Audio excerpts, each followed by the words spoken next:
Hello दोस्तों, नमस्कार। मैं राजेश। दोस्तों, आप सभी का बहुत बहुत स्वागत है। तो दोस्तों, आज हम लोग जो टॉपिक पढ़ने वाले हैं अपना, ये इकोनॉमिक्स का हमारा चौथा क्लास है। इस चौथे क्लास में आज हम लोग ये सीख जाएंगे कि जब कंपनियां किसी भी वस्तु या सेवा का उत्पादन करती हैं तो वो लोग उसका मूल्य कैसे निर्धारित करती हैं। वो लोग ये कैसे तय करती हैं कि हमें कितने मूल्य पर बेचना होता है या कहाँ से तय होता है, कैसे तय होता है। इन चीज़ों को हम लोग बहुत ही स्पष्ट तरीके से समझ जाएंगे। जब हम लोग इसको समझ लेंगे मेरे भाई, तो आगे चलकर हम लोग ये समझ जाएंगे कि लागत मूल्य क्या होता है और बाजार मूल्य क्या होता है। हम लोग लागत मूल्य और बाजार मूल्य में जो मुख्य अंतर होता है इसको क्लियर कर लेंगे। और फिर अगला जो टॉपिक हम लोग पढ़ेंगे कि ये होती है सब्सिडी। सब्सिडी क्या होती है, कैसे होती है, यह किसी मूल्य को कैसे जो है प्रभावित करती है, हम लोग इसको बहुत ही अच्छे से समझेंगे।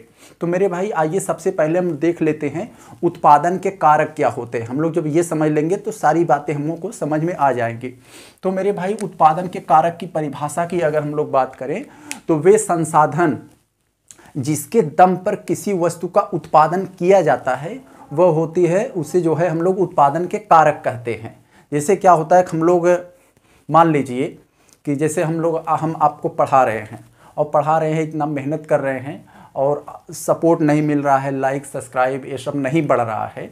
तो एक दिन मैं डिप्रेशन में आ गया, सोचा कि यार चलो जो है कुछ जो है धंधा पानी करते हैं, कुछ बिजनेस करते हैं।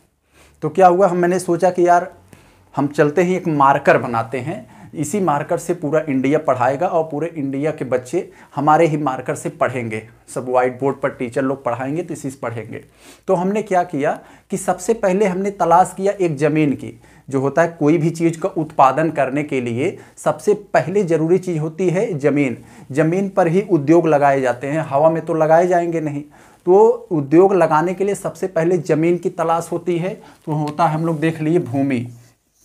उसके बाद जो होते पूंजी की तलाश होती है। ज़मीन में तो हम लोग ये मार्कर, हम बाज़ार से कुछ ऐसे तो नहीं होगा कि हम लोग बाज़ार से कुछ मार्कर खरीद कर लाए और गेहूं की तरह छींट दिए और वो जाम गया तो काट कर ले गए बाज़ार में बेच दिए। तो भैया ज़मीन तो ले लिए, उसके लिए हमें बड़ी मात्रा में पूंजी चाहिए। वहाँ पर मशीन लगाना होगा, तमाम तरह की व्यवस्थाएँ करनी होगी। तो क्या होगा कि तब जाके जो है सिस्टम काम करेगा।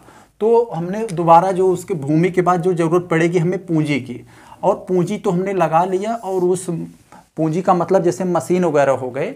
अब जो है काम करने के लिए वहाँ मजदूरों की ज़रूरत पड़ेगी, श्रमिक का ज़रूरत पड़ेगा। तो क्या होगा, वहाँ अगली बार क्या ज़रूरत पड़ेगी, श्रमिक की। और इन सभी को कंट्रोल करने के लिए एक उद्यमी चाहिए, बिजनेसमैन। जैसे मैं हो गया तो मैं ये सब कंट्रोल कर रहा हूँ, ज़मीन ले रहा हूँ, पूंजी लगा रहा हूँ, श्रमिक को खोज कर ला रहा हूँ, उनको काम पर लगा रहा हूँ। तो क्या होगा कि एक उद्यमी की ज़रूरत पड़ेगा, इसे एक बिजनेसमैन की ज़रूरत पड़ेगी। यही बिजनेसमैन इन तीनों चीज़ों को कंट्रोल करता है। तो हम लोगों ने देख लिया उत्पादन के कारक क्या होते हैं, भूमि, पूंजी, श्रमिक और उद्यमी यानी बिजनेसमैन।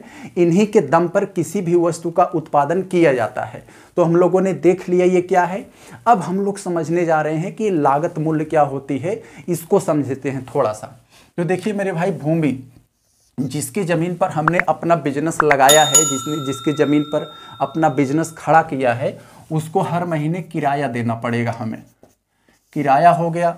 और पूंजी, मशीन जो हमने लगाया है या कहीं न कहीं से उधार लिया होगा बैंक वगैरह से या कहीं से, तो उस जो है उसके लिए हमें ब्याज देना पड़ेगा। जो हमने पूंजी वहाँ पर लगा दिया है, मशीन फिट किया है, तो पहले बैंक से कहीं से लोन लिया होगा, तब जाके खरीद के लाया होगा हमने। तो वहाँ उसके लिए हमें जो लोन लिया था उसके लिए हमें ब्याज देना पड़ेगा। और जो आपके यहाँ श्रमिक हैं, मजदूर हैं, वो लोग काम कर रहे हैं आपके इंडस्ट्री में, आपके उद्योग में, तो उनको क्या करेंगे आप, वेतन देंगे। उनको जो है हर महीना में पेमेंट नहीं देंगे तो उनका खर्चा कैसे चलेगा, पेमेंट के लिए ही तो काम करेंगे। और क्या होता है उद्यमी, जैसे हम हैं, हम अपना बिजनेस कर रहे हैं, उद्यम चला रहे हैं, तो हमें भी लाभ चाहिए ना भैया। हमें अगर लाभ नहीं होगा तो हम क्यों काम करेंगे, क्यों बिजनेस खड़ा करेंगे, क्यों इतना झमेला पालेंगे। हमारे भी तो बीवी बच्चे होंगे, हमें भी तो कुछ परसेंट चाहिए। तो मान लीजिए हम भी, क्या होगा, जो हमें चाहिए वो लाभ चाहिए। अब क्या हो गया, उत्पादन के कारक इतने हो गए और किसी चीज़ को उत्पादित करने के लिए उसकी लागत क्या होती है, ये हो गए, इतना लागत होती है। इसी को लागत कहा जाता है। तो कोई पूछे लागत क्या होती है, लागत में किराया होता है, ब्याज होता है, वेतन होता है, लाभ होता है। तो इतनी चीजें होती है। हम इस मार्कर को बनाने के लिए जो लागत लगती है, उस लागत में क्या क्या शामिल होता है, किराया होता है, ब्याज होता है, वेतन होता है, लाभ होता है।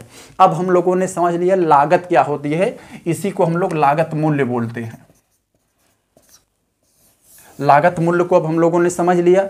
कोई भी अगर पूछे भैया लागत मूल्य क्या होती है, तो लागत मूल्य का कोई आप बताइए, इसका परिभाषा डिफाइन कीजिए।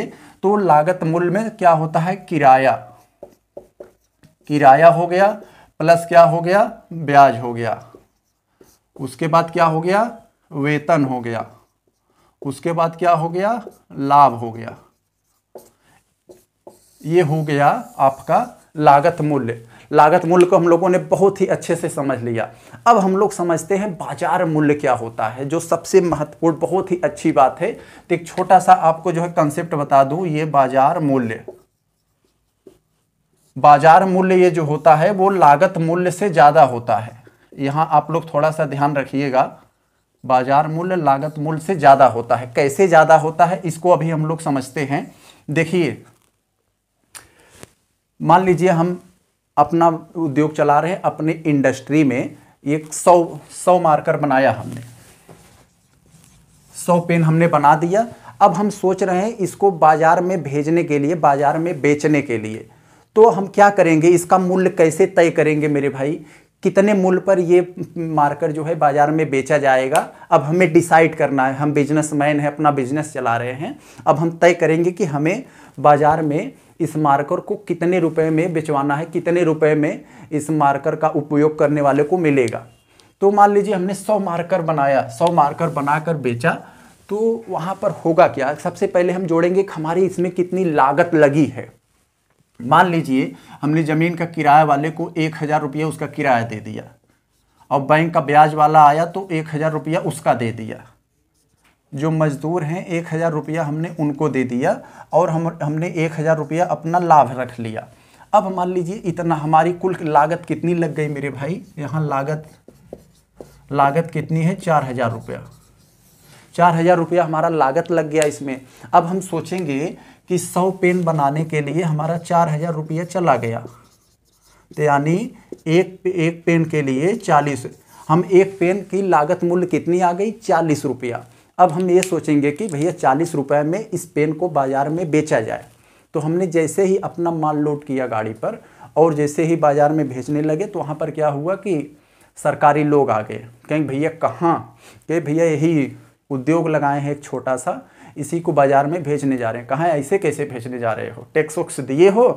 कहीं कैसा टैक्स, टैक्स तो हमारे खाते से कट जाता है, हमारे एक बैंक अकाउंट से कट जाता है। कहा नहीं भैया, टैक्स 2 प्रकार का होता है, एक होता है डायरेक्ट टैक्स और एक होता है इनडायरेक्ट टैक्स। तो बिजनेसमैन कह रहा है, हम कह रहे हैं भैया ये क्या होता है डायरेक्ट इनडायरेक्ट, हमें समझाओ। तो वो समझा रहे हैं, सरकारी लोग हैं, कहे भैया ये डायरेक्ट टैक्स क्या होता है, जहाँ पर निगाहें वहीं पर निशाना। यानी डायरेक्ट टैक्स क्या होता है, जिसके ऊपर लगाया जाता है वही देता है।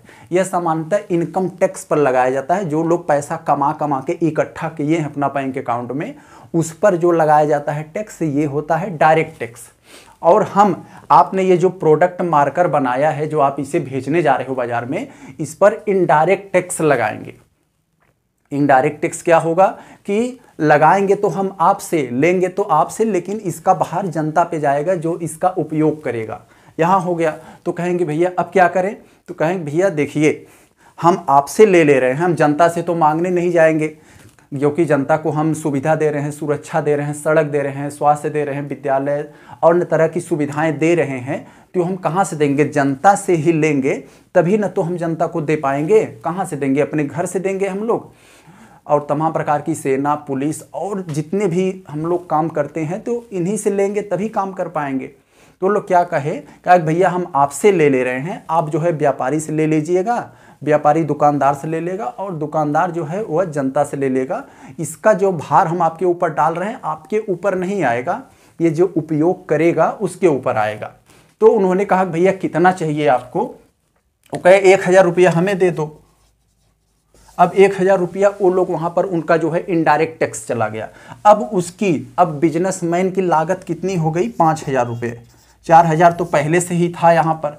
अब 1000 रुपया वो सरकारी आदमी यानी उनका टैक्स इनडायरेक्ट टैक्स कट गया, अब 5000 हो गया। अब 5000 में 100 मारकर उनका 100 बना है। अगर हम लोग देखेंगे कि अब कितना पड़ा, टैक्स लगने के बाद वो मार्कर अब 50 रुपया का हो गया, जब टैक्स नहीं लगा था तब 40 रुपया का था। यानी लागत मूल्य यहाँ पर हम लोगों ने देख लिया, ये बाजार मूल्य क्या हो गया इसका 50 रुपया। अब 50 रुपये में वो बाजार में कितने मार्कर बिकेगा? 50 रुपया में। अगर उस पर सरकार ने टैक्स नहीं लगाई होती इनडायरेक्ट टैक्स तो वो 40 रुपया में बिकता। तो आप लोग इससे क्या आप लोगों को यह ज्ञात हुआ कि लागत मूल्य क्या होता है? जिस मूल्य पर वस्तुओं को बनाया जाता है, उन वस्तुओं को बनाने के लिए जितना मूल्य खर्च किया जाता है वो होता है लागत मूल्य। और लागत मूल्य में ही जब इनडायरेक्ट टैक्स जुड़ जाता है तो वह हो जाता है बाजार मूल्य। हम लोगों ने इसको बहुत अच्छे से समझ लिया। तो अगर आपसे कोई पूछे भैया बाजार मूल्य और लागत मूल्य में अंतर क्या होता है, तो आप बताएंगे भैया लागत मूल्य में ये सभी होते हैं, जितना खर्च किया जाता है वस्तु को बनाने के लिए वो होती है लागत मूल्य। और जब लागत मूल्य में सरकार जो है टैक्स जोड़ देती है, टैक्स जोड़कर तब वह मार्केट में भेजा जाता है बेचने के लिए, तो वो हो जाता है बाजार मूल्य। तो इसको हम लोगों ने समझ लिया। बाजार मूल्य क्या होता है? लागत मूल्य और प्लस होता है टैक्स, यही होता है बाजार मूल्य। अब हम लोगों ने बड़े अच्छे से समझ लिया यहाँ पर यही होता है डायरेक्ट टैक्स इनडायरेक्ट टैक्स। कोई पूछेगा कि जो वस्तुओं या सेवाओं पर सरकार टैक्स लगाती है वो कौन सा टैक्स होता है, तो वो इनडायरेक्ट टैक्स होता है। लगाती तो है सरकार उत्पादन करने वालों पर, लेकिन उसका भार आता है उपयोग करने वाले पर। ये हम लोगों ने चीज़ें देख लिया यहाँ पर बहुत अच्छे से।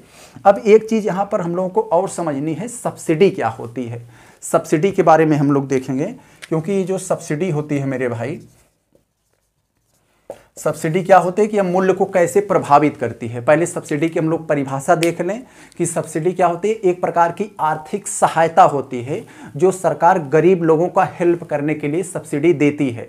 सब्सिडी दो प्रकार का होता है, एक डायरेक्ट और एक इनडायरेक्ट। जो किसी के बैंक अकाउंट में डायरेक्ट आ जाता है, जैसे मान लीजिए एलपीजी सिलेंडर जब मोदी जी लाए थे तो मोदी जी पहले 400 रुपये में था, तो मोदी जी ने उसे बढ़ाकर 800 रुपया कर दिया। कहा भैया ये 400 300 आपके खाते में आएगा, क्योंकि इससे ब्लैक मनी ज़्यादा होती है।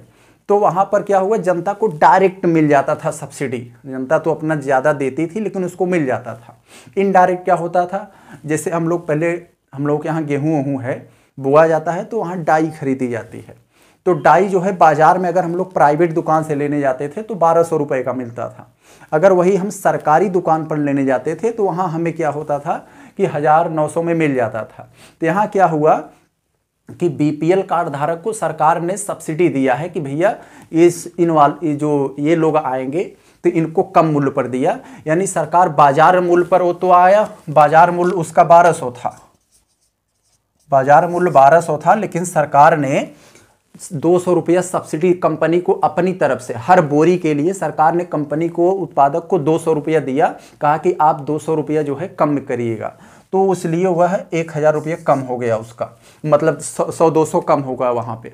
तो यहाँ यही होती है सब्सिडी। सब्सिडी एक आर्थिक सहायता होती है। जैसे अनाज सरकार बांट रही है तो 3 रुपया किलो गेहूँ चावल मान लीजिए दे रही है, और सरकार किसानों से खरीदती है 20 रुपया में, और हमें और आपको देती है 2-3 रुपया मान लीजिए दे रही है। तो यहाँ 17 रुपये सरकार अपनी तरफ से सब्सिडी दे रही है जनता को, अप्रत्यक्ष रूप से, जो जनता को दिखाई नहीं दे रहा है।